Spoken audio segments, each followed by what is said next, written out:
हिंदू आस्था पर हमला, बॉयकॉट वाला बदला, बहिष्कार का ब्रह्मास्त्र सही या नहीं, हिंदू आस्था को सीरियल गाली, क्या इसलिए थिएटर पड़े हैं खाली। मैं हूं आपके साथ अमन चोपड़ा। देखिए, तो क्या लोगों के हाथ एक बड़ा ब्रह्मास्त्र लग गया है, ये बहिष्कार वाला ब्रह्मास्त्र। हम इनको हमारे देवी देवताओं के अपमान की फंडिंग खुद नहीं कर सकते। ये लोग कह रहे हैं कि भैया हम पैसे देंगे, फिर ये देवी देवताओं का अपमान करेंगे, हिंदू आस्था का अपमान करेंगे हमारी फंडिंग से, तो हम फंडिंग नहीं कर सकते इनको, इसलिए बॉयकॉट। लेकिन शुरुआत में जो बॉयकॉट को बहुत ही हवा हवाई लग रहा था ना कि कुछ नहीं होने वाला। लोग कह रहे थे, एक एक्ट्रेस आई थी वो तो कह रही थी कि चलिए ना हमें भी बॉयकॉट कर दीजिए भाई, ऐसे कैसे चलेगा, हम ऑड वन आउट फील कर रहे हैं, हमें कोई बॉयकॉट नहीं कर रहा है, ऐसे कहकर मजाक उड़ाया जा रहा था। तो क्या बॉलीवुड पर ग्रहण की वजह वाकई बॉयकॉट का ब्रह्मास्त्र है? क्या यह मिशन बॉयकॉट का असर है कि बॉलीवुड की फिल्मों के लिए सिनेमा हॉल खाली है? और क्या बॉलीवुड की फिल्मों को चुन चुनकर हिंदू विरोधी होने की सजा बॉयकॉट के जरिए मिल रही है? इन्हीं तमाम सवालों के इर्द गिर्द आज हम डिबेट करेंगे। बॉलीवुड के कई चेहरे होंगे। ब्रह्मास्त्र को लंबे वक्त से बॉयकॉट करने की अपील की जा रही है। इस अपील का क्या वाकई असर हुआ है? मतलब ये तो हो सकता है 2 से 3 दिन बाद नतीजा सामने आएगा। मतलब जो व्यूअर है वो इंटेंट भी देखेगा और कंटेंट भी देखेगा। आप समझ रहे हैं? आप जो दर्शक है वो इंटेंट भी देखेगा। ये देखिए चेहरे आपको बॉलीवुड के नजर आ रहे हैं। सबसे पहले इंट्रोड्यूस करा देता हूं, मुकेश खन्ना साहब मेरे साथ आज लाइव हैं विशेष तौर पर। मुकेश खन्ना जी, बहुत बहुत शुक्रिया, आपने समय निकाला देश नहीं झुकने देंगे के लिए। इसके अलावा एक बहुत बड़ा पैनल है, अरुण बख्शी जी भी है। बख्शी जी स्वागत है आपका। अमन चोपड़ा बोल रहा हूं सर, बहुत बहुत स्वागत आपका। कनिका सदानंद जी भी हैं और फॉर्मर एक्ट्रेस रिया जी भी हैं, आप सबका स्वागत। लेकिन पहले मैं मुकेश खन्ना जी से बात करूंगा, 1-2 सवाल उनसे रहेंगे। पहले मैं मुकेश खन्ना जी, ये आपका पक्ष बस मैं जानना चाहूंगा, पूरा देश आपको सुनना चाहेगा, आपका पक्ष।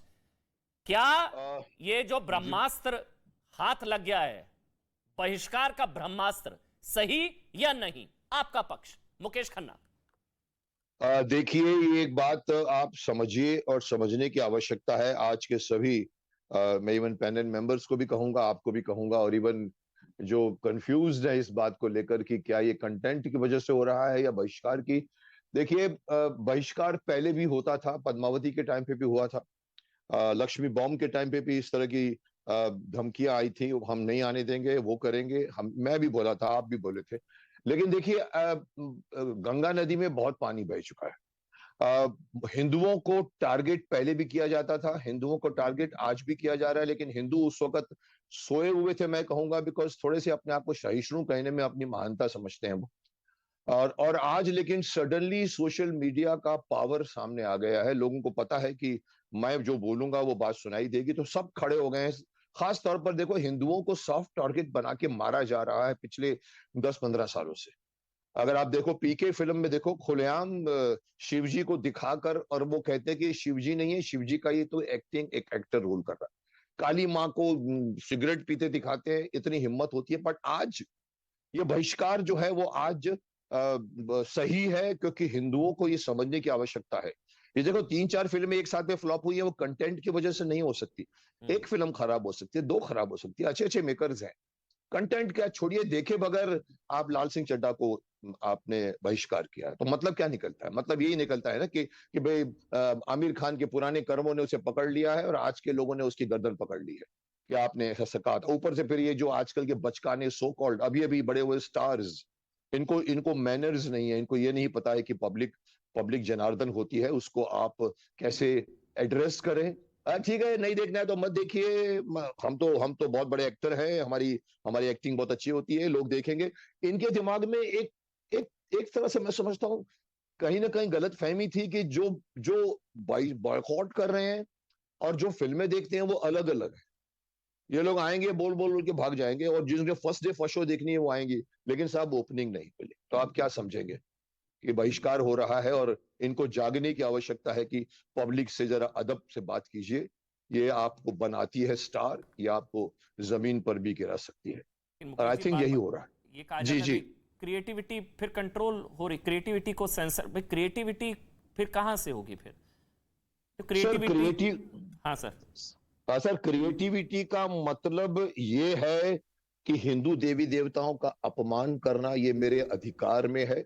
मुस्लिम धर्म को मैं नहीं छू सकता, क्रिश्चियन धर्म को मैं नहीं छू सकता, मैं सिख धर्म को नहीं छू सकता, तो फिर कहां है आपकी क्रिएटिविटी?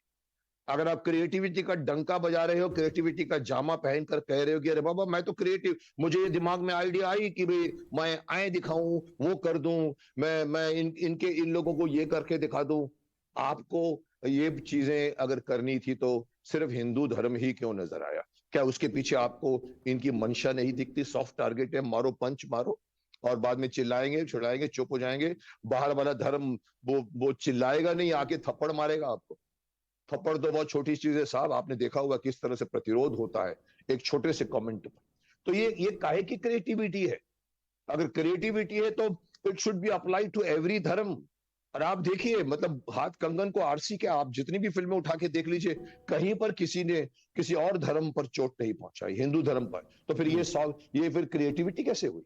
ये तो एक अपना अपना फायदा उठाने का एक तरीका मिल गया है। हिंदू धर्म को सॉफ्ट टारगेट करो, पब्लिक चिल्लाएगी और लोग नहीं, आप सुनेंगे। बताइए फिर मुझे, बाद में मुकेश जी आप बहुत सीनियर है सर, बॉलीवुड को आपसे बेहतर कोई नहीं जानता। मेरे को बस बताइए, आपको लग रहा है इससे चीजें बदलेंगी, कुछ चेंज होगा? जी। मतलब सूरत बदलनी चाहिए, इससे थोड़ी ना अब तक मजाक उड़ाया जा रहा था, कुछ नहीं होता बॉयकॉट वगैरह, आप भी करें। वो कुछ एक्ट्रेस मजाक उड़ा रहे थे, हमारा भी करिए ना बॉयकॉट भाई, हमारी फिल्म भी करिए।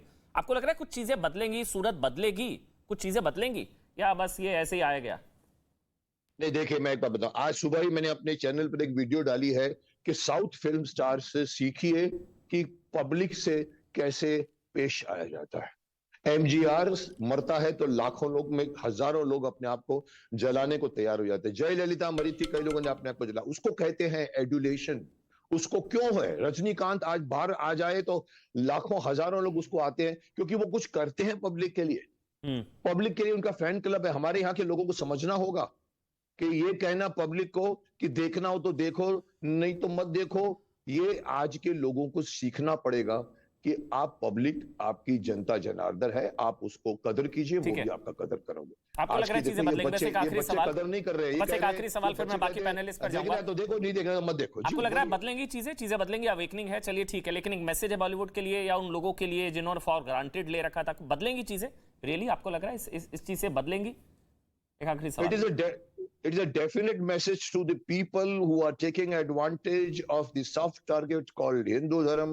It is a clear cut, loud and clear message to all the नई क्रॉप के जो डायरेक्टर आए हैं, एक्टर आए हैं। माफ करना, उनको अभी तक न हिंदू धर्म की कोई पहचान है, न उनको हिंदू धर्म का ज्ञान है, न उनको हिंदू धर्म का सम्मान है।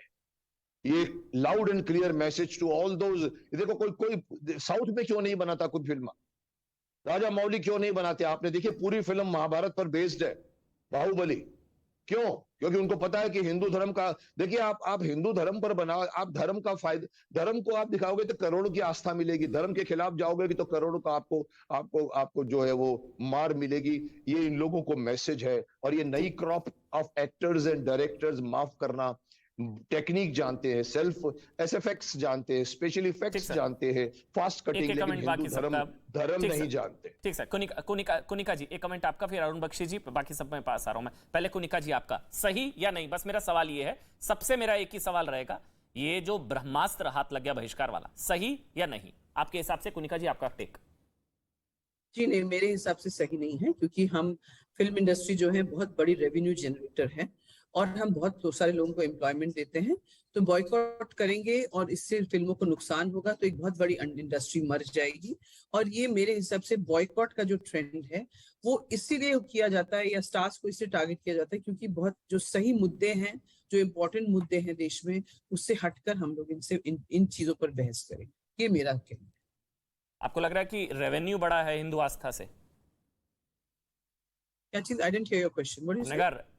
रेवेन्यू बड़ा हो गया हिंदू आस्था से? आपको लग रहा है हिंदू आस्था से बड़ा रेवेन्यू जनरेशन रेवेन्यू है? नहीं, मैं बॉलीवुड की बात कर रही हूँ। मैं जो मुकेश जी जिसके बारे में कह रहे हैं, वो तो हर धर्म के होना चाहिए, चाहे वो हिंदू धर्म हो। जब काली माँ का पोस्टर सिगरेट पीते हुए उन्होंने दिखाया था, तो मैंने बहुत कंडेम किया उसको। ये बातें, हमको सबके रिलीजन को रिस्पेक्ट करना है। लेकिन जो अभी मुकेश जी ने अगर हिंदू धर्म, जी कुनिका जी, जैसे माँ काली को लेकर सेक्सी दुर्गा और वो कई इस तरह के नाम हैं, मैं लेना भी नहीं चाह रहा हूँ, अच्छा भी नहीं। हम दूसरे धर्म को लेकर कभी हमने कोई ऐसा नाम सुना हो, अगर आपको याद हो? एक नहीं सुना है, और ये गलत है। मैं ये नहीं कह रही हूँ सही है। लेकिन मेरी बात यहाँ पे बॉयकॉट से है। मैं यहाँ अपनी बात बॉयकॉट पे रखना चाहती हूँ। ये बहुत बहुत दुखद बात है कि हम इस तरह से एक इंडस्ट्री को खत्म कर रहे हैं जो लोगों को नौकरी देती है, लोगों के रोजगार देती है, लोगों का घर चलाती है और ऐसे और रेवेन्यू जनरेट करती है सरकार के लिए। It's very sad. और मेरे हिसाब से ये इसलिए किया जाता है ताकि हम लोगों का मन भटकाएं, क्योंकि स्टार्स आर, मुकेश जी कह रहे हिंदू धर्म सॉफ्ट टारगेट है, मैं कहती हूँ stars are soft target, film industry soft target. और उसको जब आप टारगेट करते हैं तो उनके पास कहीं भागने की जगह नहीं होती है, और उससे क्या होता है, आप लोग डिबेट पे डिबेट करते जाइए और जो असली मुद्दे हैं उससे हट जाइए। ये है। ठीक है बख्शी जी, आपका कमेंट, मतलब असली मुद्दों से भटकाने का प्रयास है, और जो बॉलीवुड इतनी बड़ी इंडस्ट्री है, इतने लोगों को रोजगार दे रहा है, तो उससे भाई ये चीजें गलत है, बॉयकॉट नहीं होना चाहिए, टॉलरेट कर लेना चाहिए। वैसे हिंदू धर्म इतना सहिष्णु, इतना उदार है, अगर गाली पड़ रही है तो थोड़ा टॉलरेट कर लेना चाहिए। जी अरुण बख्शी जी, एक मिनट, कनिका जी कुछ ऐड ऑन करना चाह रही है। एक मिनट सर, एक मिनट, कनिका जी कुछ ऐड ऑन करना चाह रही है। मत करिए, ये आपकी समझ है कि आपने ऐसे समझा, जो मैंने कहा वो ऑडियंस को साफ साफ पता चल रहा है। आप ये कह रही हैं कि टॉलरेट कर लेना चाहिए हिंदुओं को, हिंदू आस्था मैं को कह रही हूँ टॉलरेट कि कर लेना लोगों चाहिए। को पिक्चर देखना चाहिए कि नहीं वो डिसाइड करेंगे, लेकिन आप जो ट्विटर ट्रेंड उसके 2 हफ्ते पहले से शुरू कर लेते हैं, जो फेसबुक फीड, मेरे फेसबुक पे फीड आया है, अरे अब बहुत हो गया छोटी मोटी पिक्चरों का बहिष्कार, चलो अब 400 करोड़ का मजा लेते हैं। तो इस तरह की जो भाषा और इस तरह के ट्वीट जो आते हैं, ये गलत है, क्योंकि लोगों के छोटे छोटे शहरों में लोगों को ये लगता है कि अरे इसको तो देखना नहीं है, ये फरमान आ गया है कहीं से, बिकॉज ये मैसेज जाता है। नहीं, ये गलत है। Okay, let people decide what they want to see. वो वहां जाएंगे, पिक्चर देखेंगे, उनको पसंद नहीं आएगा। एंड बाय द वे, मेरे हिसाब से ब्रह्मास्त्र में शिवजी का कोई उन्होंने उपहास नहीं किया है, ना कोई मजाक उड़ाया है, उन्होंने तो उसको सेलिब्रेट किया है, शिवजी को सेलिब्रेट किया है।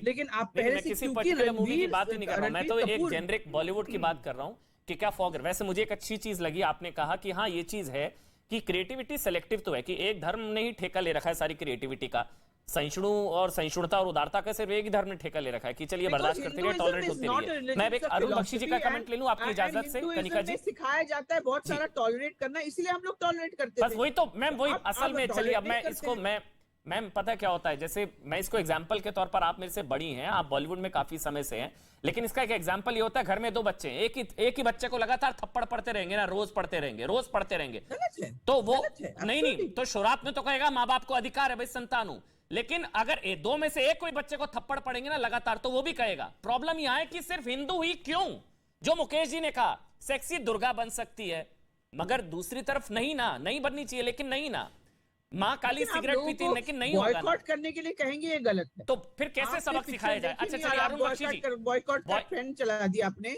और लोगों की जो अच्छा लग रहा है सिटी है, और जो 2 टियर सिटी है, वहां पे गलत मैसेज जाता है, और इससे क्या होता है, फिल्म इंडस्ट्री खत्म हो रही है, और इससे आप खत्म करें तो इसका मतलब बिना हिंदू आस्था के अपमान के इंडस्ट्री इंडस्ट्री चल सकती है क्या? ये एक मिनट मैं अरुण बख्शी जी एक कमेंट आपका, उसके बाद अरुण मुकेश खन्ना जी, मुझे 1 मिनट दे दीजिए, मैं 1 मिनट आ रहा हूं। पहले अरुण बख्शी का कमेंट, बहुत देर से वेट कर रहे हैं अरुण बख्शी, कि फिल्म इंडस्ट्री खत्म हो रही है भाई, और ये अच्छा मैसेज है बहुत बड़ा। वैसे हाँ बोलिए sir please. Hello please sir, please my dear, now listen. देखिए, जो आपने पहले प्रीफेस दिया है उसमें आपने इंटेंट और कंटेंट की बात की है। जिनका नोइंगली और अननोइंगली इंटेंट था, उनको तो समझ आ गई है कि फ्यूचर में किसी भी तरह से हिंदू धर्म को निशाना बना के नहीं करने का है, वो तो समझ गए हैं। और आने वाली जो जनरेशन है फिल्मों की, जो आगे करेंगे, वो भी समझ गए हैं। और अगर वो किसी फिल्म में हिंदू धर्म या किसी भी धर्म की बेइज्जती करते हैं, तो उनको छोड़ने का नहीं है, उनको बहिष्कार करने का है, सॉलिड करने का है। लेकिन जहां पे ऐसा कोई बात नहीं है, मेरी हाथ जोड़ के विनती है कि वहां पे बहिष्कार मत कीजिए, क्योंकि प्रॉब्लम यह है कि जो हमारे मजदूर लोग हैं, जो लाइटमैन हैं, जो प्रोडक्शन है, जो इनके साथ में जुड़े हुए हैं, उनका चूल्हा बुझ रहा है, उन फिल्मों में जहां पे उन लोगों ने काम किया है और उनका बहिष्कार हो गया, उनका बहुत नुकसान हुआ है। सर, मैं हाथ जोड़ के आपके माध्यम से, आपकी ये जो चैनल है, इसके माध्यम से मैं कहना चाहूंगा उन सब लोगों से कि प्लीज, जहां पे हिंदू धर्म का आपको अगर बेइज्जती करते हैं या किसी भी धर्म का, छोड़ने का नहीं, लेकिन उसके साथ ही में जिन फिल्मों में ऐसा कुछ नहीं है, प्लीज उनको इज्जत दीजिए कि आपकी फिल्म इंडस्ट्री है, आपकी फिल्म इंडस्ट्री है, उसकी इज्जत बख्शी जी, फिर कीजिए ये क्योंकि ऐसा हो वो गया ना आपकी इज्जत अरुण जी, करती है। मैं आपका बहुत सम्मान करता हूं, लेकिन सर पिछली फिल्म में गाली दे दी, भगवान भोले को बाथरूम में दौड़ा दिया, अगली फिल्म में सम्मान कर दिया, चलिए अगली फिल्म देख लीजिए, इसमें नहीं किया। ट्रैक रिकॉर्ड है ना सर, ट्रैक रिकॉर्ड ऐसा होता है। मैं कह रहा हूं सर, ट्रैक सारा ही तोड़ दीजिए कसम से, अगर कोई भी वही तो ऐसा बस। करे। वो जिसने मैडम ने किया था, जिस मैडम ने किया था, वो जो डॉक्यूमेंट्री बनाई थी, हमने उसको तोड़ के रख दिया था। और आते हुए जितनी भी डॉक्यूमेंट्रीज हैं या फिल्म हैं, उनको तोड़ के रख देने का है। ठीक ठीक, बिल्कुल रिया तोड़ जी के मैं आ रख रहा हूं, देने का लेकिन है। एक कमेंट पहले मुकेश खन्ना का। ठीक है सर, मुकेश खन्ना जी आप बोल लीजिए, क्योंकि इससे बॉलीवुड इंडस्ट्री खत्म हो जाएगी भाई। देखिए, अभी मैंने ये पक्ष सुना, इन दोनों का पक्ष सुना है, दोनों इसी बात से चिंतित है कि बॉलीवुड को के खिलाफ ये नहीं करना चाहिए, क्योंकि बॉलीवुड हजारों लोगों को नौकरी देती है। बॉलीवुड को आपको बहिष्कार नहीं करना चाहिए, लेकिन क्या इसका मतलब ये है कि बॉलीवुड को मनमानी करनी दी जाए? बॉलीवुड को नहीं खत्म करना चाहिए। ये देखिए, सुने मेरी बात को पूरी, ये बॉलीवुड नहीं है, ये चंद प्रोड्यूसर्स हैं, ये 1 2 3 4 5 प्रोड्यूसर्स हैं जो सो कॉल्ड टॉप में बैठे हुए हैं। इन लोगों को पता है कि कुछ नहीं होने वाला, और वो हिंदू धर्म के खिलाफ क्यों है मुझे ये भी नहीं पता, पर उनको ये पता है कि ऐसा करेंगे करेंगे तो फिल्म हमारी हिट हो जाएगी। तो ये आप जो कह रहे हो कि बॉलीवुड का बहिष्कार नहीं करना चाहिए, इसका मतलब ये कि बॉलीवुड को मनमानी करने तो। और दूसरा, अरुण बख्शी जी कह रहे हैं कि भाई लोगों की सब जो वर्कर्स होते हैं, मैं बता दूं, अरुण बख्शी जी भी जानते हैं, मैं भी जानता हूं, फिल्म जब बन जाती है, रिलीज पर आती है, सब वर्करों के पैसे मिल चुके हो। नुकसान सिर्फ और सिर्फ एग्जीबिटर दोबारा को वो होता प्रोड्यूसर है। खड़ा नहीं हो पाता है फिर। अगर आप बहिष्कार करेंगे दोबारा तो अगली बार ऐसी फिल्म मत बनाओ ना। अगली बार एक मिनट मैं मुकेश जी की बात को जवाब देना चाहती हूँ। चलिए दीजिए कनिका जी, मतलब ये पक्ष ये आ रहा है कि जिनको हमारी आस्था की चिंता नहीं, हम उनकी इंडस्ट्री की कोई चिंता करें। जिन्हें हमारी आस्था, जिन्होंने हमारी आस्था की ऐसी की तैसी कर रखी है, हम उनकी चिंता करेंगे। बोलिए कनिका जी प्लीज। अभी मुकेश जी ने 1 2 बार ये कहा कि मैं कर लूंगा। मैं जानना चाहती हूँ कि उन्होंने ब्रह्मास्त्र में कहा देखा, और वो उसका बहिष्कार इससे नहीं किया जा रहा है क्योंकि वो किया है। उसका बहिष्कार इससे किया जा रहा है क्योंकि 11 साल पहले रणबीर कपूर ने कहा था कि मैं पेशावर से हूं और मैं रेड मीट खाता हूं और बीफ भी खाता हूं। ठीक है, इसलिए ये गलत है। अगर रणबीर कपूर ने 11 साल पहले बोला आप उसके लिए उसका ब्रह्मास्त्र का बहिष्कार करेंगे तो ये गलत है। आप पहले देखिए, अगर आपको लगे कि ऐसा कुछ है तो आप बात बोलिए कि भाई नहीं इसको उतरवाइए, या आप अपने हिंदू सेंटिमेंट्स का आपको लग रहा है कि मतलब उसका मजाक उड़ाया गया तो आप बोलिए। लेकिन यहाँ पे तो देखने के लिए भी नहीं जा सकते लोग, क्योंकि आपने कह दिया कि उसको बॉयकॉट करो। और छोटे छोटे शहरों में तो ये कहा जाता है, मेरे ड्राइवर के फैमिली जो यूपी में रहती है, उन्होंने कहा कि नहीं हमको तो बोला गया कि बहिष्कार ब्रह्मास्त्र देखने का ही नहीं। क्यों? क्योंकि वो सोशल मीडिया में ये बात फैले कि नहीं वो देखना नहीं है। अरे देखने तो दीजिए, और अगर देखेंगे तो हिंदू सेंटिमेंट इतना स्ट्रांग है कि लोग नहीं जाएंगे तो प्रोड्यूसर समझ जाएगा कि हिंदू सेंटिमेंट को हर्ट किया इसलिए नहीं जा रहे हैं, और उसके बाद वो नहीं करेगा। लेकिन अब बिना देखे अगर लोग, मैं भी यही कह रहा हूँ कि मैं भी यही कह रहा हूँ तो कौन से ब्रह्मास्त्र में समझ में आना चाहिए, ऐसे प्रोड्यूसरों को समझ में आना चाहिए। लेकिन आपने कहाँ देखा ब्रह्मास्त्र में बताइए। दूसरी फिल्मों की बात जो रिलीज करने के बाद हमको पता चला, उसके बाद पब्लिक ने उसका बहिष्कार खुद किया। आप अभी से ब्रह्मास्त्र का 400 करोड़ फ्रीडम ऑफ चॉइस है भाई, उनके राइट टू रिजेक्ट भी फ्रीडम ऑफ चॉइस है। जो नहीं देखना चाह रहा नहीं देखेगा, जबरदस्ती थोड़ी ना दिखाएंगे किसी को, नहीं देखना। अगर आप पहले से बोल देंगे कि नहीं देखना है तो लोग शिवा को सेलिब्रेट किया है ब्रह्मास्त्र में। सूरजपाल अमू है, सूरजपाल अमू कर्णी सेना से सबसे ज्यादा विरोध अगर किया तो कर्णी सेना ने किया है। जब दर्शन करने भी गए थे रणवीर, और वहां पर भी विरोद हुआ था। एक मिनट सर, इनके बीफ के बारे में एक छोटी सी बात कहना चाहूंगा। प्लीज बोल दीजिए। मैं चाहूंगा कि इंडस्ट्री के लोगों को मैं कैन आई से समथिंग? हाँ बोलिए सर प्लीज। कैन आई से समथिंग? प्लीज मुकेश जी बोलिए प्लीज। मैंने कहा कि देखिए, जैसे ये कह रही हैं कि 11 साल पहले का स्टेटमेंट है। मैं आपको बता दूं कोनिका जी, आप जहां बैठी हैं, मैं बैठा हूं, जहां अरुण बख्शी बैठा है, जहां पर रणवीर कपूर बैठा है, ये बहुत ही सेंसिटिव आयाम है। आप घर में शराब पीजिए, आप घर में डांस कीजिए, घर में पत्ते खींचिए। आप अगर इस देश में जहां बीफ को खाना का नकार रहा है, कभी ओपनली मत बोलिए कि मैं बीफ खा रहा हूं। क्यों भाई?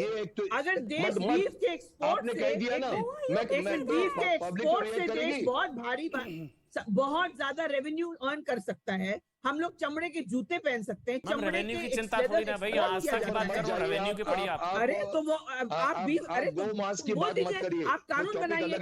2014 से बीजेपी सरकार है, अभी तक कानून क्यों नहीं बनाया कि आप बीफ नहीं खा कुनिका जी, सकते? गौ माता को पूजा जाता है, आप कह रही हैं बीफ खा लिया। भाई गौ माता का दर्जा है गौ माँ। सर आप कह रही हैं हाँ बीफ, मैम सेंटिमेंट्स है ना, आती है फॉर ग्रांटेड नहीं है ना, यही तो बात है ना।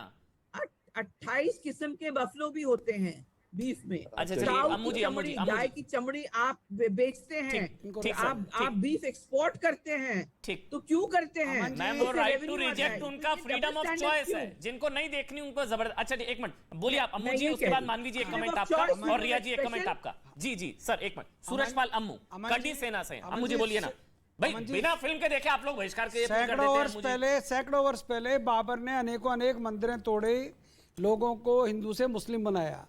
सैकड़ों वर्ष पहले अनेक घटनाएं हुई, हम उनको भूल जाएं। जो मुंबई के अंदर बम धमाके हुए हम उनको भूल जाएं। जो दाऊद इब्राहिम जिसके ऊपर आपने अनेक फिल्में बनाई, क्या हम उसको भूल जाएं? बीफ का एक स्टेटमेंट दे दिया, क्या हम उसको? कुनिका जी मैं आपको सुन रहा था, आप सुनिएगा। कुनिका जी सुनिएगा, रिया के पास भी सुनिएगा, कुनिका जी प्लीज सुनिए। दाऊद इब्राहिम को अभी तक लेकर क्यों नहीं आए? हम नहीं भूले हैं। अरे आप प्राइम मिनिस्टर भूले हैं। आप क्या राहुल गांधी के साथ, आप राहुल गांधी के साथ बैठ के बात करना चाहती हैं क्या? एक करके ऐसे नहीं, पर्सनल नहीं होते, एक और बात कर लूं आपसे। आप अम्मू जी आप बोलिए। मेरा सिर्फ ये कहना है सर, ब्रह्मास्त्र का मतलब क्या है? ब्रह्मास्त्र का मतलब क्या है? वो ब्रह्मा का अस्त्र है, जिस ब्रह्मा को पूरी दुनिया पूजती है, पूरा हिंदुस्तान पूजता है। उस ब्रह्मास्त्र का मतलब मालूम है? उस ब्रह्मास्त्र का मतलब मालूम है? रामायण के अंदर ब्रह्मास्त्र का क्या होता है? महाभारत के अंदर ब्रह्मास्त्र का होता है? आप कुछ भी बनाएंगे, कुछ भी बोलेंगे, हम सुनेंगे देखेंगे। आप जो बोल रहे हैं वो सही है, अब अमन चोपड़ा सब गलत है, मुकेश खन्ना गलत है, अरुण बख्शी गलत है, पूरा हिंदुस्तान गलत है।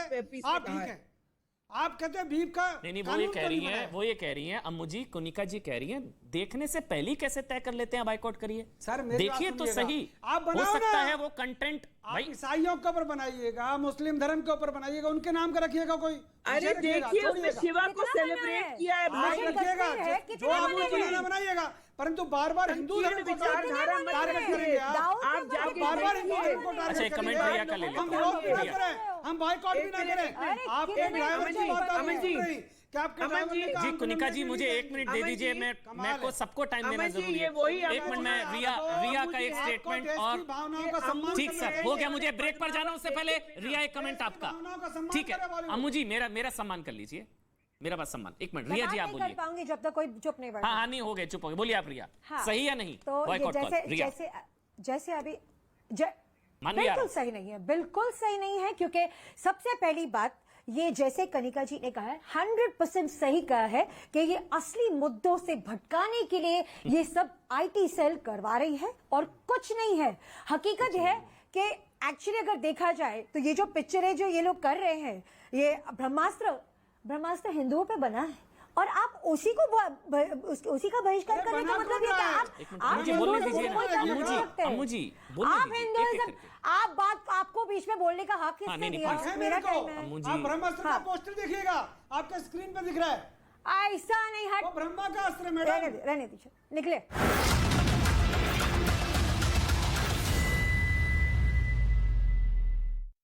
हमला करना उसके लिए आसान हो जाता है। उधर एक रिपोर्ट में दावा किया गया कि चीन से जंग होने पर पहले ही दिन ताइवान को हजारों मिसाइलों की जरूरत होगी। ताइवान की सेना चीन की सेना के सामने किसी चींटी जैसी है।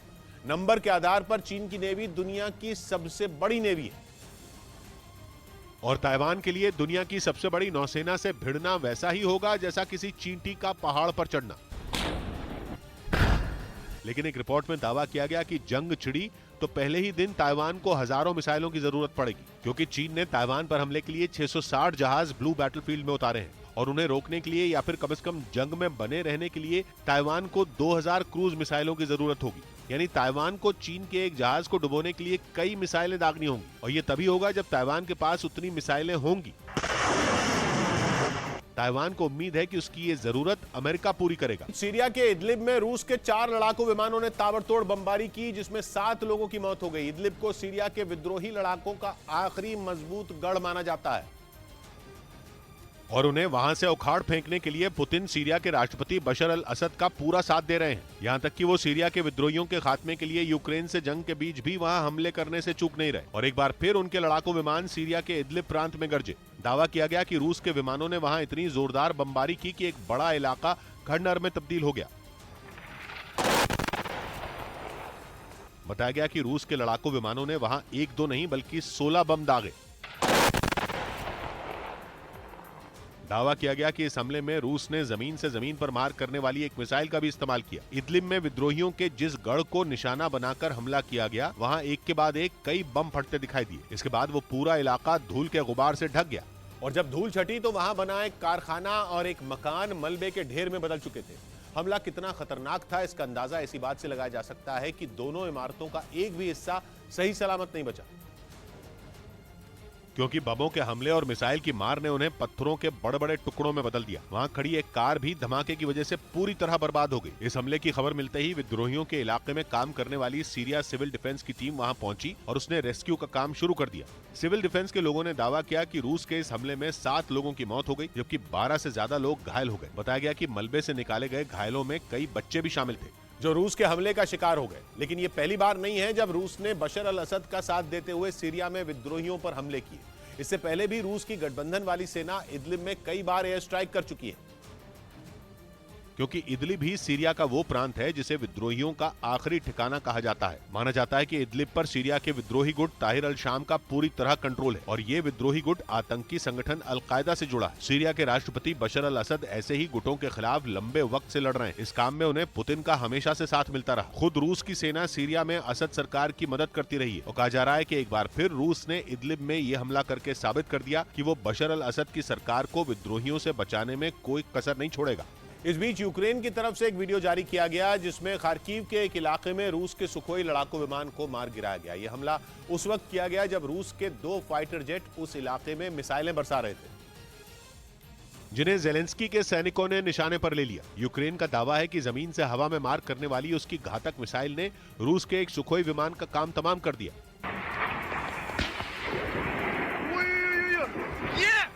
सुखोई विमान पर मिसाइल से हमला होते ही वो जमीन पर गिर गया, जिसके बाद वहां से धुआं उठता नजर आया। इस लड़ाकू विमान के पीछे एक और सुखोई आसमान में गरजता दिखा। हालांकि इस हमले में उसे कोई नुकसान नहीं पहुंचा। बताया गया कि दोनों विमान कम ऊंचाई पर उड़ान भर रहे थे और इसी वजह से यूक्रेन की सेना को हमले का मौका मिल गया। जिस इलाके में यह हमला किया गया वहां पुतिन की सेना और जेलेंस्की की फौज के बीच पिछले कुछ दिनों से जंग तेज हो गई। रूसी सेना खार्किव पर कब्जा करने के लिए लगातार हमले कर रही है। इस बीच खबर है कि दुनिया की सबसे ताकतवर अमेरिकी सेना के लिए स्वीडन की एक कंपनी हथियार बनाएगी। रिपोर्ट के मुताबिक अमेरिका ने स्वीडन की उस हथियार बनाने वाली कंपनी से $82 मिलियन यानी भारतीय रुपयों में 650 करोड़ की डील की है, जिसके तहत स्वीडन की हथियार बनाने वाली कंपनी साब एबी अमेरिका के लिए anti tank grenade launcher Carl Gustav बनाएगी। रिपोर्ट के मुताबिक कंधे पर रखकर चलाए जाने वाला यह हथियार भारी भरकम टैंकों को पल भर में तबाह करने की ताकत रखता है। पश्चिमी मीडिया का दावा है कि इस हथियार से यूक्रेन की सेना जंग के मैदान में रूसी सेना के छक्के छुड़ा रही है। इसका एक वीडियो भी जारी किया गया जिसमें कार्ल गुस्ताव रूस के टैंक को तबाह करता दिखा। जैसे ही ग्रेनेड गिरा, टैंक आग की भीषण लपटों में घिर गया और रूसी टैंकों का काल माने जाने वाला यही हथियार अब अमेरिका के पास भी होगा। खबरों के मुताबिक स्वीडन अमेरिका को इसकी डिलीवरी 2024 में शुरू करेगा। कुछ रोज पहले ही यह खबर आई थी कि जंग में यूक्रेन की मदद करने की वजह से नेटो देशों के पास हथियारों की कमी हो गई और इस संगठन में अमेरिका भी शामिल है, जिसने रूस से लोहा लेने के लिए यूक्रेन की सेना को बड़ी संख्या में कंधे पर रखकर चलाए जाने वाला हथियार जैवलिन दिया था, जिसके दम पर यूक्रेन ने पुतिन की सेना को कई इलाकों से पीछे तक धकेल दिया। लेकिन कुछ दिनों पहले पश्चिमी मीडिया में यह दावा किया गया कि अमेरिका समेत नेटो के कई देशों के पास हथियार खत्म होते जा रहे हैं, क्योंकि पिछले 6 महीनों से चल रही इस जंग में नेटो देश यूक्रेन को घातक हथियारों की सप्लाई कर रहे हैं। लेकिन अब दावा किया जा रहा है कि सैन्य भंडार खाली होने की वजह से नेटो में शामिल कई देश यूक्रेन को हथियार सप्लाई करने से इनकार कर चुके हैं। उधर रूस के आक्रामक रवैये को देखकर जर्मनी ने अपने पड़ोसी देशों के साथ मिलकर एक कॉमन एयर डिफेंस सिस्टम बनाने की प्लानिंग की। जर्मनी ने तय किया है कि आने वाले सालों में वो एयर डिफेंस सिस्टम में निवेश बढ़ाएगा, क्योंकि यूक्रेन में जंग छेड़कर रूस ने यह साबित कर दिया कि वो अपने दुश्मनों को नहीं बख्शेगा और मौका मिलते ही उन पर बम और मिसाइलें बरसाएगा। माना जा रहा है कि जर्मनी इसी वजह से घबराया है। उसे पता है कि अगर रूस ने अपनी मिसाइलों की दिशा बदलकर उसकी ओर कर दी तो वो नहीं बच पाएगा, क्योंकि उसका एयर डिफेंस सिस्टम इतना मजबूत नहीं है। और इसी वजह से जर्मनी ने एक नई रणनीति बनाई है और यूरोप में एक कॉमन एयर डिफेंस सिस्टम बनाने के लिए पड़ोसी देशों से बात कर रहा है। जर्मनी के रक्षा मंत्री ने बयान दिया कि उम्मीदें ज्यादा हैं और हमें बहुत बड़ा काम करना है। जर्मनी के चांसलर पहले ही बता चुके हैं कि एयर डिफेंस सिस्टम के बहाने यूरोप के देशों को जर्मनी के साथ जुड़ने का मौका दिया जा रहा है, क्योंकि उन्हें पता है कि रूस से इस वक्त यूरोप का हर देश डर रहा है। माना जा रहा है कि यही वजह है कि जर्मनी अपनी अगुवाई में एयर डिफेंस सिस्टम बनाने की प्लानिंग कर रहा है। और वहां के अधिकारियों ने इस आइडिया को नाम दिया जर्मन शील्ड, क्योंकि ये डिफेंस सिस्टम एक ऐसा कवच होगा जो यूरोप को रूस के कहर से बचाएगा। यही नहीं, जर्मनी की दलील है कि ऐसा करने से यूरोप के देशों की नेटो में स्थिति मजबूत होगी, क्योंकि common air defence system Europe की एकता का सिंबल होगा, जिससे नेटो में यूरोप के देशों की ताकत बढ़ेगी। जर्मनी ये जानता है कि रूस ने अगर अमेरिका पर मिसाइलें दागी या हमला किया तो उसका सामना कर लेगा, क्योंकि अमेरिका का मिसाइल डिफेंस सिस्टम अकेले रूस का जवाब देने के काबिल है। अमेरिका का मिसाइल डिफेंस सिस्टम इस तरह डिजाइन किया गया है कि वो पूरे देश को किसी भी हवाई हमले से बचा सकता है, फिर चाहे उस पर बैलिस्टिक मिसाइलें ही क्यों न दागी जाएं। लेकिन जर्मनी का डिफेंस सिस्टम इतना मजबूत नहीं है। जर्मनी इसी वजह से एक ताकतवर एयर डिफेंस सिस्टम बनाने पर फोकस कर रहा है। यही नहीं, उसने अपने पड़ोसी देशों को बताया कि यह तरीका आसान है और इसमें कम खर्च आएगा। और रही बात सुरक्षा की गारंटी की, तो कॉमन एयर डिफेंस सिस्टम में वो मिलनी पक्की है। जर्मनी ने तय किया है कि वो 10,000 करोड़ डॉलर मतलब 8 लाख करोड़ रुपए स्पेशल मिलिट्री फंड में देगा। इसके अलावा वो अमेरिका से F-35 लड़ाकू विमान भी खरीदने वाला है, जिसकी पहली खेप 2026 में बर्लिन पहुंच जाएगी। यही नहीं, पता चला है कि कॉमन एयर डिफेंस सिस्टम के बारे में उसने पोलैंड और बाल्टिक देशों समेत यूरोप के कई देशों से बात कर ली है और वो जल्द से जल्द इस पर काम शुरू कर देना चाहता है, जिसकी बड़ी वजह है लिथुआनिया के पास बसे रूस के शहर कलिनिनग्राद में तैनात इस्कंदर मिसाइल, जिसकी रेंज में जर्मनी समेत यूरोप के कई देश आते हैं। यानी अगर पुतिन का मूड खराब हुआ तो वो कभी भी मिसाइलों का मुंह जर्मनी की ओर कर देंगे, जिसे रोकने के लिए जर्मनी को एक ताकतवर कवच चाहिए, जिसे बनाने के लिए वो दिन रात प्लानिंग कर रहा है। उधर उत्तर कोरिया के शासक किम जोंग उन ने एक बड़ा ऐलान किया, जिसने अमेरिका समेत पूरी दुनिया की टेंशन बढ़ा दी, क्योंकि उन्होंने अपने देश की सेना को किसी भी खतरे से निपटने के लिए परमाणु हथियारों के इस्तेमाल की खुली छूट दे दी, जिसके लिए उत्तर कोरिया की संसद ने एक कानून भी पारित कर दिया। और इस दौरान किम जोंग उन भी खुद संसद में मौजूद रहे। उन्होंने अपने भाषण में अमेरिका को निशाने पर लिया और यह ऐलान कर दिया कि उत्तर कोरिया परमाणु हथियारों से संपन्न देश है। साथ ही उन्होंने यह भी साफ कर दिया कि वो अपने परमाणु हथियारों को खत्म करने के लिए किसी भी कीमत पर समझौता नहीं करेंगे।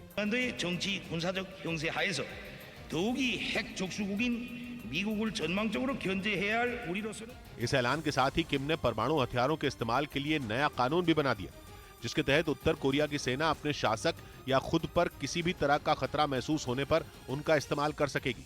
इसके लिए उसे किसी तरह की मंजूरी नहीं लेनी होगी। जबकि इससे पहले 2013 में उत्तर कोरिया ने जो कानून बनाया था, उसमें न्यूक्लियर अटैक के जवाब में ही परमाणु हथियारों के इस्तेमाल की बात कही गई थी। मतलब ये कि नया कानून बनाकर किम ने अपने दुश्मन अमेरिका और दक्षिण कोरिया को यह संदेश दे दिया कि वो चाहे कितना दबाव बना लें, वो झुकेंगे नहीं। और उन्होंने ये ऐलान ऐसे वक्त में किया जब अमेरिका चेतावनी दे चुका है कि किम कभी भी न्यूक्लियर टेस्ट कर सकते हैं। हालांकि पिछले 5 वर्षों में उत्तर कोरिया ने कोई परमाणु परीक्षण नहीं किया, लेकिन अचानक किम जोंग उन ने अपने देश को परमाणु हथियार से लैस घोषित कर दिया। और जिस तरह से हाल के दिनों में कोरियाई प्रायद्वीप में तनाव बढ़ा है, उसे देखते हुए किम के ऐलान को हल्के में नहीं लिया जा सकता। इस बीच खैरसोन में यूक्रेन की सेना के पलटवार से बौखलाए पुतिन ने वहां अपनी सेना की मदद के लिए हथियारों की नई खेप रवाना की। रूस ने इसका एक वीडियो भी जारी किया और दावा किया कि उसकी सेना की एक बड़ी टुकड़ी खैरसोन की तरफ रवाना कर दी गई। रूस ने जो वीडियो जारी किया उसमें कई टैंक और बख्तरबंद गाड़ियां एक कतार में जाती दिखाई दी। रूसी सेना के इस काफिले में कई हॉविट्जर भी नजर आई, जिन्हें देखकर ये साफ हो गया कि खैरसोन में अपनी सेना की पिटाई ने पुतिन को किस कदर गुस्से से भर दिया है। वो अब किसी भी तरह यूक्रेन के सैनिकों को खैरसोन से वापस खदेड़ देना चाहते हैं, क्योंकि जंग की शुरुआत से ही खैरसोन के ज्यादातर हिस्से पर रूसी सेना का कब्जा हो गया था। लेकिन ज़ेलेंस्की की फौज ने इतना जोरदार पलटवार किया कि वहां के बड़े इलाके से पुतिन की सेना भाग खड़ी हुई और उनके जो सैनिक खैरसोन में बच भी गए, उन्हें यूक्रेन के सैनिकों ने पूरी तरह घेर लिया, क्योंकि ज़ेलेंस्की की सेना को यह बात समझ में आ गई थी कि अगर खैरसोन को वापस पाना है तो हमले और भी तेज। डीटीसी की लो फ्लोर बसों की खरीद मामले में बढ़ी दिल्ली सरकार की मुश्किल। उपराज्यपाल ने दी सीबीआई जांच की मंजूरी। आम आदमी पार्टी का आरोपों से इंकार। बीजेपी ने कहा बड़ा खुलासा होगा। अनुच्छेद 370 पर गुलाम नबी आजाद का बड़ा बयान, कहा कोई वापस नहीं ला सकता 370।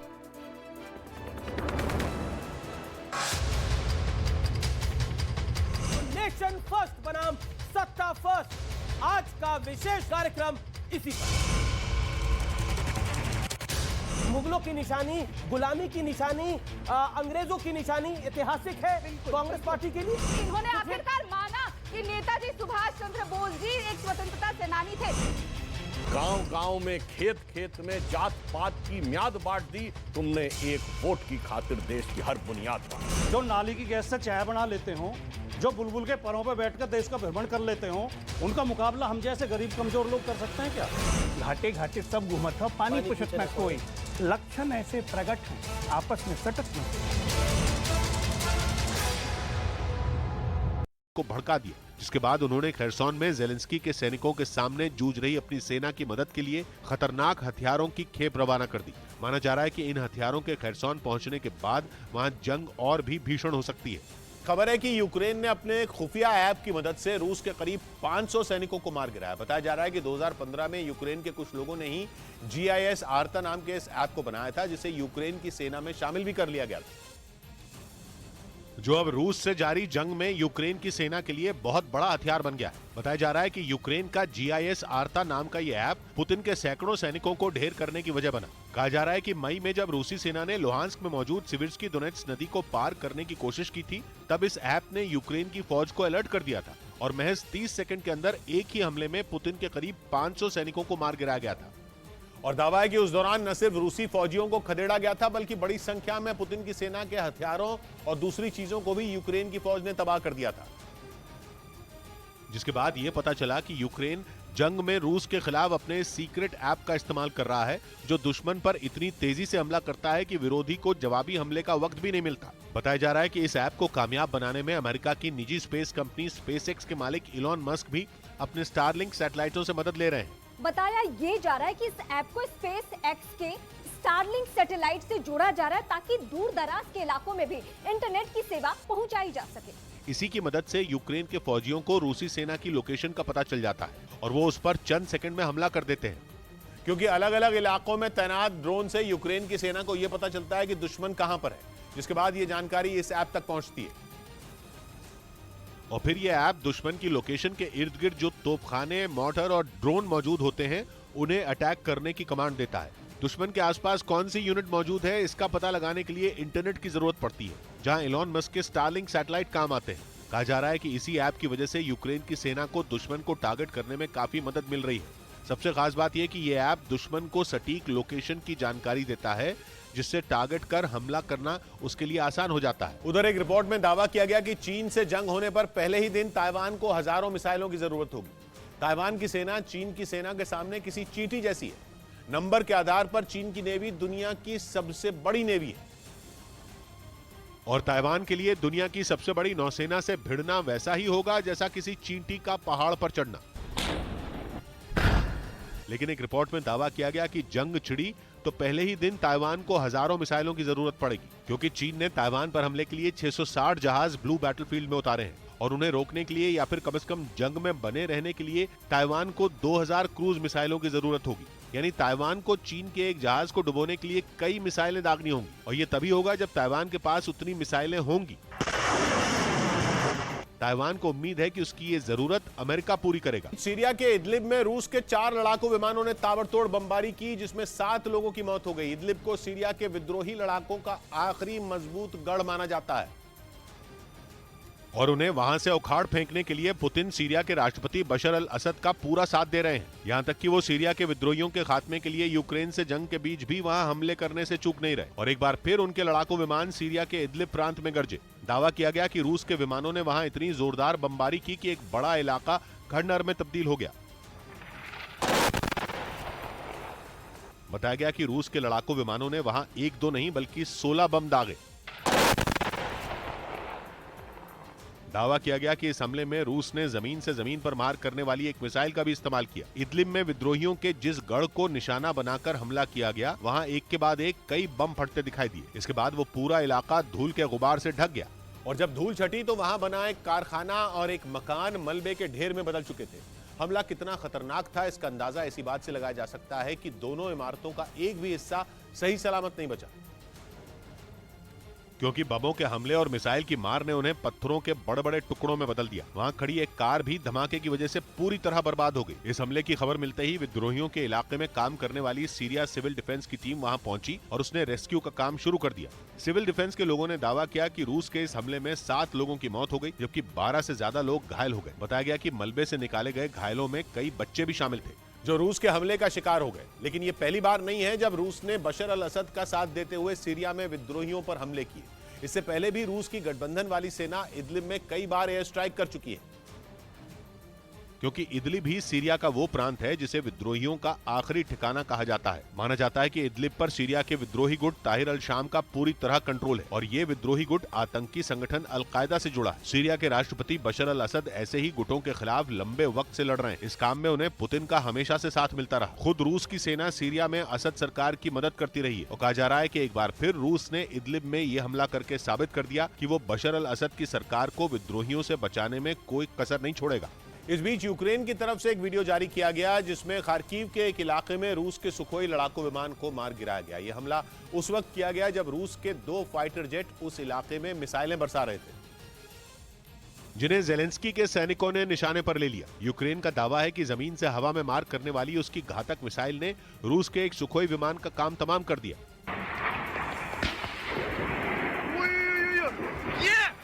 सुखोई विमान पर मिसाइल से हमला होते ही वो जमीन पर गिर गया, जिसके बाद वहां से धुआं उठता नजर आया। इस लड़ाकू विमान के पीछे एक और सुखोई आसमान में गरजता दिखा। हालांकि इस हमले में उसे कोई नुकसान नहीं पहुंचा। बताया गया कि दोनों विमान कम ऊंचाई पर उड़ान भर रहे थे और इसी वजह से यूक्रेन की सेना को हमले का मौका मिल गया। जिस इलाके में यह हमला किया गया वहां पुतिन की सेना और ज़ेलेंस्की की फौज के बीच पिछले कुछ दिनों से जंग तेज हो गई। रूसी सेना खार्किव पर कब्जा करने के लिए लगातार हमले कर रही है। इस बीच खबर है कि दुनिया की सबसे ताकतवर अमेरिकी सेना के लिए स्वीडन की एक कंपनी हथियार बनाएगी। रिपोर्ट के मुताबिक अमेरिका ने स्वीडन की उस हथियार बनाने वाली कंपनी से $82 मिलियन यानी भारतीय रुपयों में 650 करोड़ की डील की है, जिसके तहत स्वीडन की हथियार बनाने वाली कंपनी साब एबी अमेरिका के लिए anti tank grenade launcher Carl Gustav बनाएगी। रिपोर्ट के मुताबिक कंधे पर रखकर चलाए जाने वाला यह हथियार भारी भरकम टैंकों को पल भर में तबाह करने की ताकत रखता है। पश्चिमी मीडिया का दावा है कि इस हथियार से यूक्रेन की सेना जंग के मैदान में रूसी सेना के छक्के छुड़ा रही है। इसका एक वीडियो भी जारी किया गया जिसमें कार्ल गुस्ताव रूस के टैंक को तबाह करता दिखा। जैसे ही ग्रेनेड गिरा, टैंक आग की भीषण लपटों में घिर गया और रूसी टैंकों का काल माने जाने वाला यही हथियार अब अमेरिका के पास भी होगा। खबरों के मुताबिक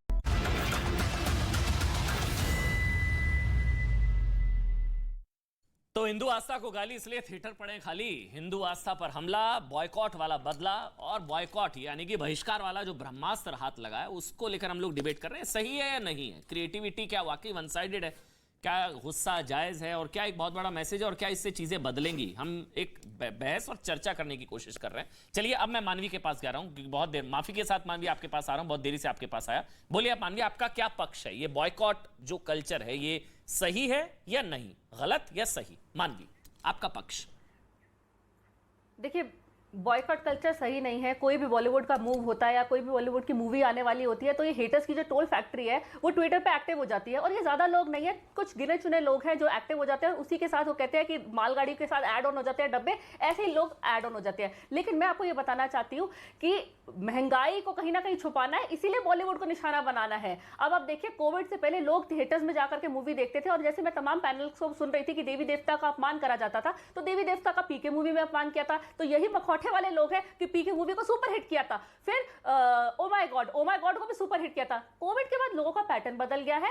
कोविड के बाद लोग ओटीटी को सब्सक्राइब कर लेते हैं, 1 साल का सब्सक्रिप्शन हो जाता है और उसके बाद वो लोग पिक्चर देख लेते हैं। अगर आप थिएटर ही जाते हैं तो थिएटर जाके आपको कहीं ना कहीं 500 से 1000 रुपए की टिकट खरीदनी पड़ती है और प्लस इंटरवल में इन रिफ्रेशमेंट्स के जो अलग खर्चा हो जाता है। तो एक आम आदमी जो आम व्यक्ति है इस वक्त जो इतना महंगाई से जूझ रहा है वो सोचता है कि मैं 4000 का खर्चा ना करके इस वक्त मैं किचन में वो 4000 रुपए डाल दूं, तो कहीं ना कहीं ये चीज इंपैक्ट करिए। और मेरे हिसाब से बड़ी बजट की फिल्म नहीं चल रही है, बजट थोड़ा कम होना चाहिए। अगर आप इसको साउथ के प्लेटफॉर्म से एक मिनट अगर आप साउथ की पिक्चरों से कंपेयर करते हैं, लोगों का थोड़ा सा टेस्ट भी चेंज हो गया है। लोगों को मसाला और एक्शन चाहिए, वो थोड़ा सा टेस्ट चेंज हो गया इसलिए बाइकआउट हो रहा है। जी एक बार बोलने देते हैं, एक एक करके अच्छी बहस होगी। बख्शी अरे बाइकआउट टेस्ट चेंज से नहीं हो रहा, तो आप बताएं बता दीजिए ना, पीके को हिट क्यों कराया?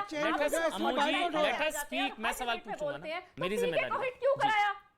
ठीक, आप ही जैसे तो मानवी आप ये कह रही हैं कि और उसके मानवी आप ये कह रही हैं, मैं समझना चाह रहा हूं, हर एक का पक्ष जरूरी है भाई जाना। आप ये कह रही हैं महंगाई कंट्रोल हो जाएगी तो आस्था का अपमान बंद हो जाएगा। नहीं, आस्था देखिए, जहां आस्था का अपमान है उसको बहिष्कार करिए ना। आप महंगाई से क्यों जोड़ रही हैं भाई? उसका तो किसी ने बहिष्कार नहीं किया। महंगाई कम हो जाएगी तो क्या आस्था को गाली नहीं पड़ेगी? देखिए, मैं ये कह रही हूँ, अगर हमारा, मैं खुद एक सनातन धर्म से, और मैं नहीं चाहती किसी भी देवी देवता का अपमान हो। जहां देवी देवता का अपमान हो रहा है वो वाली पिक्चर आप नहीं देखिए, लेकिन आप पिक्चर को हिट भी कराते हैं और यहाँ के डिबेट भी करते हैं। क्यों हिट कराएं? पीके फिल्म, आप एक लाइन में मुझे बता दीजिए, पीके फिल्म ओ माय गॉड को क्यों हिट कराते हैं? आप झूठ का मखौटा, आप भी मान रही हैं कि नहीं करा, उसको भी बॉयकॉट करना चाहिए था, ये आप कह रही हैं। आप भी कह रही हैं उसको भी बॉयकॉट करना चाहिए था ना, मतलब पीके को भी आप ये कह रहे हैं करना चाहिए था, तो फिर यानी कि बॉयकॉट के साथ हैं। और एक पिक्चर में सिर्फ हीरो हीरोइन नहीं होते हैं, हीरो हीरोइन एक्टर एक्ट्रेस नहीं होते, हजार लाखों लोगों की एम्प्लॉयमेंट होती है। आप लाखों लोगों को बेरोजगार कर रहे हैं कोई पिक्चर। और मैं बताती हूँ पिक्चर चलती है कंटेंट पे, मानवी जी एक मानवीय पहलू ये है, जिनको हमारी आस्था की चिंता नहीं, हम उनकी चिंता क्यों करें? आप सोचिए ना, आप बताइए, लक्ष्मी बॉम्ब मतलब माँ लक्ष्मी, अब सुनिए ना, माँ लक्ष्मी पर फिल्म बन सकती है, लक्ष्मी बॉम्ब, सेक्सी दुर्गा, ये सब हो सकता है। किसकी आस्था का? अब ये क्रिएटिविटी वन साइडेड है ना मैम, ये तो आप भी मानती है, कुनिका जी ने भी माना अभी कि हाँ नहीं है ऐसा और गलत है। एक मिनट एक करके, एक मिनट आ रहा हूँ, अब मुझे एक मिनट एक करके बोलेंगे सारे, कुनिका जी और उसके बाद अरुण बख्शी, एक करके। कुनिका जी, सर मेरा एक सवाल, एक सवाल है छोटा सा। अच्छा चलिए आप सवाल पूछ लीजिए। मेरा कुनिका जी, मेरा आपसे सवाल है, और ये बॉलीवुड की अच्छा सवाल मुझे पूछना है, आप अपनी बात एक छोटा सा धर्म में गाय को काटना, इनको मानवी का प्लीज, मानवी जी प्लीज मानवी जी हो गया, एक करके। शांत कुनिका जी के पास जाना है, चलिए हो गया। क्यों हाई कर रहे हो? बोलिए आप बोलिए, मुझे आप बोलिए। मैंने कुनिका जी आपसे एक छोटा सा सवाल करना है, सवाल मुझे पूछना है भाई, आप अपनी बात रखिए, सवाल मुझे पूछना है। अपनी बड़ी बहन से क्वेश्चन कर रहा हूं मैं। रणबीर कपूर को आप सर्च करें, भगवान जगन्नाथ के बारे में जो उन्होंने अपशब्द यूज किए हैं चेक करें। दीपिका पादुकोण का रणबीर कपूर का जो वीडियो वायरल हो रहा है उसको सुने, और सुनने के बाद आप बताएं क्या जो जिस भाषा का प्रयोग वो भगवान जगन्नाथ के बारे में कर रहे हैं क्या वो सही है? आप अगर नहीं चेक किया तो सर्च कर लें, फिर एक बार बताएं। और मैं अरुण बख्शी जी आपसे भी अनुरोध कर रहा हूँ, आपसे भी अनुरोध कर रहा हूँ। एक सवाल अब जवाब दूं? नहीं, उनका अपना पक्ष था, मैं सवाल पूछ रहा हूँ आपसे। कुनिका जी मेरा सवाल आराम से एक एक करके बात करेंगे, बिना टेम्पर हाई करे, एक एक करके। कुनिका जी मेरा सवाल ये है, क्या आपको लगता है अपनी बहन बना लिया, इस ओहदे के लिए शुक्रिया। नहीं, मेरी बहन ही हो आप। आपने मुझे दाऊद के सामने नाचने मेरी बहन ही हो आप। आज आप मुझे राहुल गांधी जी के गोद में बिठाने की कोशिश कर रहे थे। नहीं, ऐसी लैंग्वेज नहीं, चलिए मैंने आपसे आपको अपना छोटा भाई मान लिया। ऐसी लैंग्वेज नहीं बोलनी चाहिए, हम में से किसी को कोई नहीं बना। कुनिका जी आपके लिए कोई ऐसा नहीं बोल सकता। आप राहुल गांधी के पक्ष की बात करें, उनके साथ बैठ रहे हैं। एग्जैक्टली, ये कहा है, ये लैंग्वेज ठीक होनी चाहिए। ठीक, बोलिए आप कुनिका जी। तो नहीं, थैंक यू। आज से आप मेरे छोटे बहन, और खबरदार जब मैं डिबेट कर रहा हूं तो आप मेरी बात को सुनेंगे और चुपचाप सुनेंगे, ओके? छोटे भाई के नाते, ओके? अच्छा, दूसरी बात ये है कि अभी जो अम्मू जी ने कहा कि जगन्नाथ, लॉर्ड जगन्नाथ के बारे में रणबीर कपूर ने कुछ कहा, तो मतलब आप कर्म करेंगे कभी, मतलब आप अगर पाप करेंगे तो आप समझो 10 साल पहले करेंगे, लेकिन सजा हम आपको अपने मौके पे देंगे। ये क्या तरीके? ये सिलेक्टिव एमनीशिया क्या है? आपने 11 साल पहले जब बोला तब क्यों नहीं आपने? क्योंकि आप लोग चाहते हैं इससे पब्लिसिटी मिले, आप लोग को पहचान मिले, क्योंकि अगर रणबीर कपूर की कोई फिल्म रिलीज नहीं हो रही थी, पब्लिसिटी के चक्कर में पिक्चरें डूब गई मैडम, पिक्चरें डूब गई हैं, पब्लिसिटी नहीं है ये तो डूब गई। ऐसी पब्लिसिटी से तो तौबा कर रहे हैं, बॉलीवुड में हाहाकार है। Aman ji let me complete. अच्छा, लेट कंप्लीट बोलने देते हैं, चलिए बोलिए आपको। ये कह रही हूँ आपको, मैं फिर से कह रही हूँ, शिवा को सेलिब्रेट किया गया है ब्रह्मास्त्र में, किसी ने देखा नहीं, उसको बॉयकॉट करें, ये गलत है। उसमें अगर किसी धर्म के बारे में उन्होंने गलत कहा तो उसके बाद, देखने के बाद अगर 100 लोग भी देखेंगे ना, वो अपनी आवाज ऊंची करेंगे और बोलेंगे मत देखो इसको, अपने आप फिल्म पिट जाएगी। और धीरे धीरे फिर ये समझ आएगा लोगों कि हम ये नहीं कर सकते। लेकिन आप जो शुरुआत में ही कर देते हैं बिना देखे, तो ये आप नाइंसाफी कर रहे हैं लोगों के साथ, जो इस फिल्म को बना रहे हैं, प्रोड्यूस कर रहे हैं, उसमें काम कर रहे हैं, उसके वर्कर हैं, एक सवाल ले सकता हूं आपसे? देश के साथ भी नाइंसाफी कर रहे हैं। एक सवाल, देश में जो रेवेन्यू जनरेट होता है वो दूसरे जिस आदमी ने होता है ना, रोड बनते हैं उससे, जिस सड़क आदमी बनते ने हैं, किसी एक शख्स ने, कुनिका जी, सब चीज आप देशद्रोही का काम कर रहे हैं बिना देखे। अगर अच्छा देशद्रोही बाइकॉट करने वाले देशद्रोही। अच्छा मेरा एक सवाल है आपसे, एक मिनट, मेरा एक सवाल है आपसे, आप हिंदुस्तानियों को कुनिका जी मेरा एक सवाल है आपसे, एक मिनट कुनिका जी मेरा एक सवाल है। किसी आदमी ने, किसी शख्स ने आपके आराध्य को गाली दी, आपके आराध्य का मजाक उड़ाया, उसकी फिल्म आ रही है, आप उस आदमी की फिल्म देखने जाएंगी? भाई उसी टाइम करिए ना, जगन्नाथ जी तो वो तय करेंगे ना जिसके सेंटिमेंट हर्ट हुए। अरे तब करो ना, क्यों भाई, वो तय करेंगे ना। सबक सिखाना तो टाइमिंग इंपॉर्टेंट होती है ना मैम, सबक सिखाना तो टाइमिंग इंपॉर्टेंट होती है ना, किस जगह पर, कहां पर और किस समय पर। मौके पर चौका मारा जाएगा कुनिका जी, मौके पर चौका मारा जाएगा, मौके पर चौका मारा जाएगा। मौका आ गया इसलिए चौके चक्कर लगेंगे। देखिएगा बॉयकॉट होगा, बहिष्कार होगा, कोई गाली दे, बहिष्कार होगा। 10 साल बाद मौका ढूंढूंगी कि मैं उसको गाली दूं। मौका आएगा तो चौका लगेगा। मेरी आस्था को अफेक्ट हुआ है, मैं इमोशनली अफेक्टेड हुई हूँ, तो मैं उसी टाइम रिएक्ट करूंगी। तो मतलब आप अपॉर्चुनिस्ट। लेकिन मुझे एक चीज अच्छी लगी कनिका जी, आप कम से कम मान रही हैं, मुझे एक चीज अच्छी लगी, आप कम से कम मान रही हैं कि यहाँ क्रिएटिविटी वन साइडेड है, सिर्फ हिंदू आस्था पर ही क्रिएटिविटी चलती है। इतनी हिम्मत सिर्फ हिंदू आस्था कोई गाली देने की, ये आप मानती हैं कम से कम? मैंने ये कहा कि हाँ, इससे पहले जो फिल्में आई थी, जैसे लड़की ने कहा, बच्ची ने बिल्कुल सही कहा, आपने तब पीके को हिट किया, आपने वो ओ माय गॉड को हिट किया, तब आपकी आस्था को कोई कुछ नहीं हुआ। नहीं तो अब आपको कभी नहीं हो रहा है। अरुण बख्शी सर बीच में मत बोलिए ना, अम्मू जी आपके पास आऊंगा तब बोलिएगा ना, आपके पास आऊंगा तब बोलिएगा ना, ठीक है।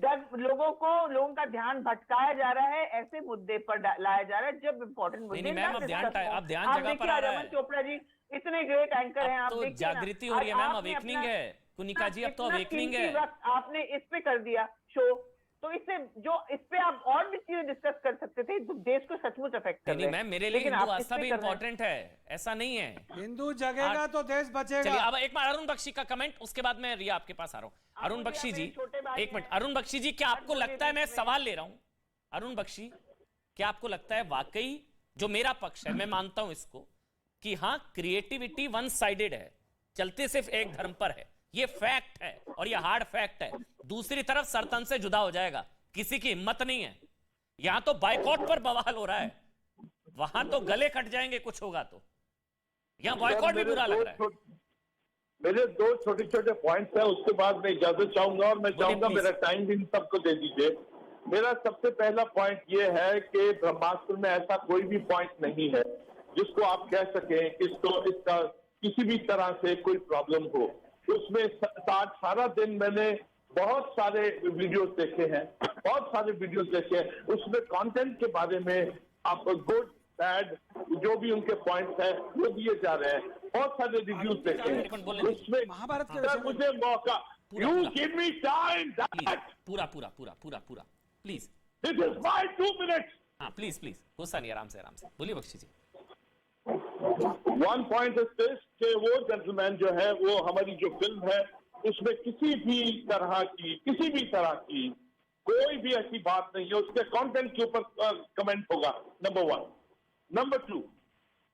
नंबर टू ये है, हमारी एक छोटी सी फिल्म इसी हफ्ते रिलीज हुई है सर, छोटी सी, token the treasure, Anup Jalota उसके प्रोड्यूसर है। It is doing very well, उसमें कोई भी वायरल नहीं है, कुछ भी नहीं है। It's a simple small film, it's doing well, it is away from all these things. अच्छी ये, और तीसरा पॉइंट है, ये जो जबान है इसको जिप कीजिए। ये चमड़े की जो जबान है बगैर हड्डी की, इसको बोलते हैं तो बहुत सारी खराब चीजें निकलती हैं। तो मैं उन हीरोज को, उन लोगों को भी हाथ जोड़ के बोलता हूं, इस इंडस्ट्री को बचाइए, प्लीज सेव दिस इंडस्ट्री। यहाँ it's one of the best industry. मेरा इतना ही पॉइंट है सर। और सवाल ले लीजिए, जाने से पहले सवाल पूछ सकता हूँ आपसे बख्शी जी, अगर आपकी इजाजत हो, इमोशनल आप है तो सवाल ले लेता हूँ। बख्शी जी सवाल ये, कोई आपके माता पिता को गाली दे, उसकी फिल्म देखने जाएंगे आप? कि इस फिल्म में नहीं दिया उसने गाली, पहले दी थी, इस फिल्म में उसने गाली नहीं दी है, जाएंगे क्या? मैं पहले बोल चुका हूं, जो देवताओं का कुछ भी किसी भी धर्म का अनादर करे उसको छोड़ने का नहीं। और वो जो सेंसर बोर्ड है उसकी जिम्मेदारी बहुत ज्यादा बढ़ जाती है सर, बहुत ज्यादा बढ़ जाती है। मेरे इतने ही पॉइंट थे, give my time to other friends. ये तो छोड़ने का नहीं, ये नहीं छोड़ रहे, यानी कि आप उसके साथ है ना, छोड़ने का नहीं, आप खुद कह रहे हैं कि बढ़िया है, छोड़ने का नहीं है। कुछ तो पूछने दीजिएगा इनसे। अरुण बख्शी जी, आपने महाभारत में रोल किया था, मुझे जहां तक याद है, महाभारत में उसमें एक ब्रह्मास्त्र था, उस ब्रह्मास्त्र का अर्थ भी समझा दीजिएगा जाते जाते। अरुण जी, आप बड़े सीनियर कलाकार हैं सर, हम आपका बहुत सम्मान करते हैं, आपकी आवाज के दीवाने हैं हम। आप बताइए ब्रह्मास्त्र का अर्थ क्या है? आप लोग झगड़ा कर रहे हो। ये जो नहीं झगड़ा नहीं कर रहे हो, झगड़ा नहीं कर रहे। देखिए, आप लोग झगड़ा कर रहे हो, बिल्कुल आप सारे एपिसोड को ट्रांसलेट कर रहे हो, कहां से कहां लेके जा रहे हो। मैं कह रहा हूं सर, ब्रह्मास्त्र का अर्थ बता दो ना, मुकेश खन्ना जी बैठे हैं, ब्रह्मास्त्र का अर्थ बता दीजिएगा ना सर। ब्रह्मास्त्र का बता रहे हैं ब्रह्मास्त्र, ब्रह्मा का अस्त्र बता रहे हैं, सुन लीजिए बख्शी जी। देखिए सर, ब्रह्मा का अस्त्र है, दिस इज द अल्टीमेट हथियार है, इसके बाद और कुछ नहीं है, अल्टीमेट है, इसके बाद कुछ नहीं है सर। अगर ब्रह्मास्त्र उन्होंने रखा है, लेकिन हमारा मुद्दा ये है, उस फिल्म में ऐसा कुछ भी नहीं है जो कि आपत्तिजनक हो। रणबीर कपूर और दीपिका के डायलॉग्स को सर्च करो सर, रणबीर कपूर और दीपिका पादुकोण के जो डायलॉग्स हैं उनको सर्च करो। मानवी मेरी छोटी बहन स्माइल कर रही है, आप उसको सर्च करो अरुण जी, तब आपको पता पड़ेगा हमारा दर्द क्या है, हमारा दुख क्या है। आप सब कुछ करना शुरू कर अरे आपका दुख क्या है? क्या दुख है? मैं बताऊं, हमारा दुख है कि इस प्रकार की भाषा भगवान जगन्नाथ के बारे में बोली गई है। रणबीर कपूर के द्वारा इस प्रकार की भाषा, मैं बात करूं, मैं उस आपकी आपत्ति हो गई? हाँ बोलिए, एक मिनट रिया, एक आराम से शाउट नहीं करते हैं, एक मेरी आपत्ति में बोलूंगा। हाँ रिया बोलना चाह रही है, एक हाँ बोलिए रिया। मानवी एक मिनट, रिया बोलना चाह रही है। क्या आप डॉक्टर के 11 साल के बाद जाओगे? हाँ रिया प्लीज रिया आप बोलिए। रिया एक मिनट, मुझे हाँ बोलिए रिया। मानवी रिया वांट्स टू स्पीक, मैं उसके बाद आपके पास आऊंगा। मानवी एक एक करके बोलेंगे। 2 मिनट्स प्लीज रिया।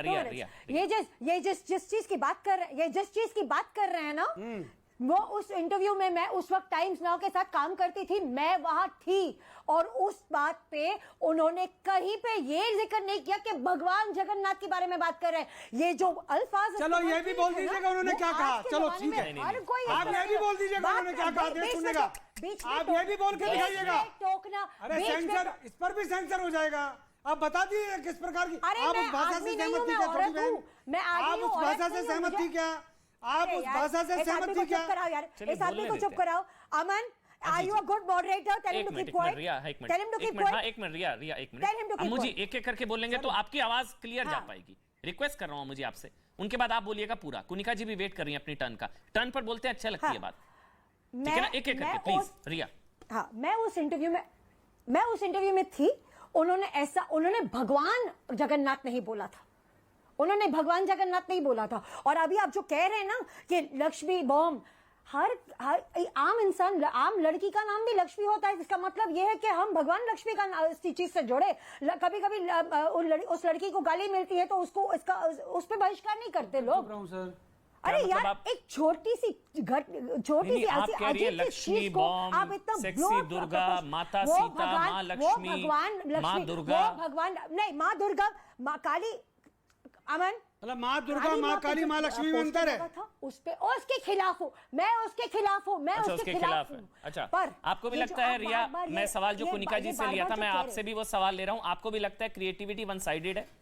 हाँ है, ये लगता है आप? क्रिएटिविटी नहीं, I don't believe this at all. ऐसे इतने सारे मूवीज बने हैं जिसमें मुसलमानों को भी टेररिस्ट दिखाया जाता है। So I am sorry, I don't take this for granted.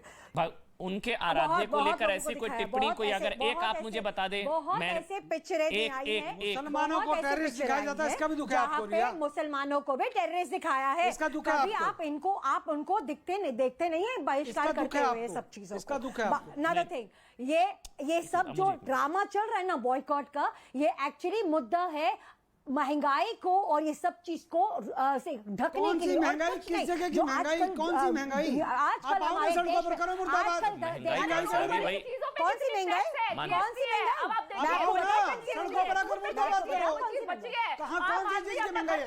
अच्छा ये बताइएगा, आलू के क्या रेट है रिया जी, बताइएगा। अम्मू जी एक मिनट ना, अम्मू जी मैं आपके पास आ रहा हूँ, एक मिनट, मैं एक एक करके कमेंट ले लूँ, उसके बाद आपके पास आऊंगा। सर बोलिए, एक मिनट मानवी, उसके बाद आऊंगा। अम्मू जी एक मिनट, एक एक करके बोलने देते हैं, अच्छा लगेगा। बोलिए आप मानवी। बोलना चाहती हूँ अमन जी, अगर चोट आपको आज लगी है तो 11 साल के बाद डॉक्टर के जाओगे, आप उसी वक्त जाओगे ना। तो उसी तरह अगर पिक्चर में ऐसे आपत्तिजनक सीन है और भगवान को, देवी देवता को अपमान किया जाता, तो पिक्चर को उसी वक्त बहिष्कार, पिक्चर को आपने हिट कर दिया। अब आप बताती हो, ये जो रणवीर का आप स्टेटमेंट कह रहे हो, बीफ का स्टेटमेंट, वो कर रहा था रॉक स्टार की प्रमोशन में, rock star superhit, barfi superhit, ये जवानी है दीवानी सुपरहिट। तो अब कुछ नहीं मिला तो 11 साल के बाद गले घुटते खड़े जा रहे हैं क्या? 11 साल के बाद आप जाओगे डॉक्टर कह कि मेरा इलाज कर दो, मुझे मेरी वो भी गलती थी, उस वक्त भी बॉयकॉट होना चाहिए था, वो ठीक है। एक मिनट ना अम्मू जी, उस वक्त कर देते ना, उस वक्त कर देते, उस वक्त नहीं किया। तो मानवी जी आप ये कह रही हैं कि उस वक्त भी बॉयकॉट करना चाहिए था, कुछ भी नहीं मिलता, तब का बॉयकॉट सही होता? उस वक्त बॉयकॉट करना चाहिए था। उस वक्त क्यों नहीं किया? उस वक्त करते तो शायद दूसरे लोग सेंटिमेंट हर्ट नहीं करते, क्योंकि आप लोगों ने बढ़ावा दिया है, आप लोगों ने पिक्चर को सुपरहिट कराया, तभी दूसरी पिक्चर बनाने की हिम्मत हुई है प्रोड्यूसर की। लेकिन अगर आप उसको चलिए अब कम से कम हिम्मत नहीं होगी, तो वो हिट नहीं होगी। अब हिम्मत नहीं होगी, अब 100 बार सोचेंगे। और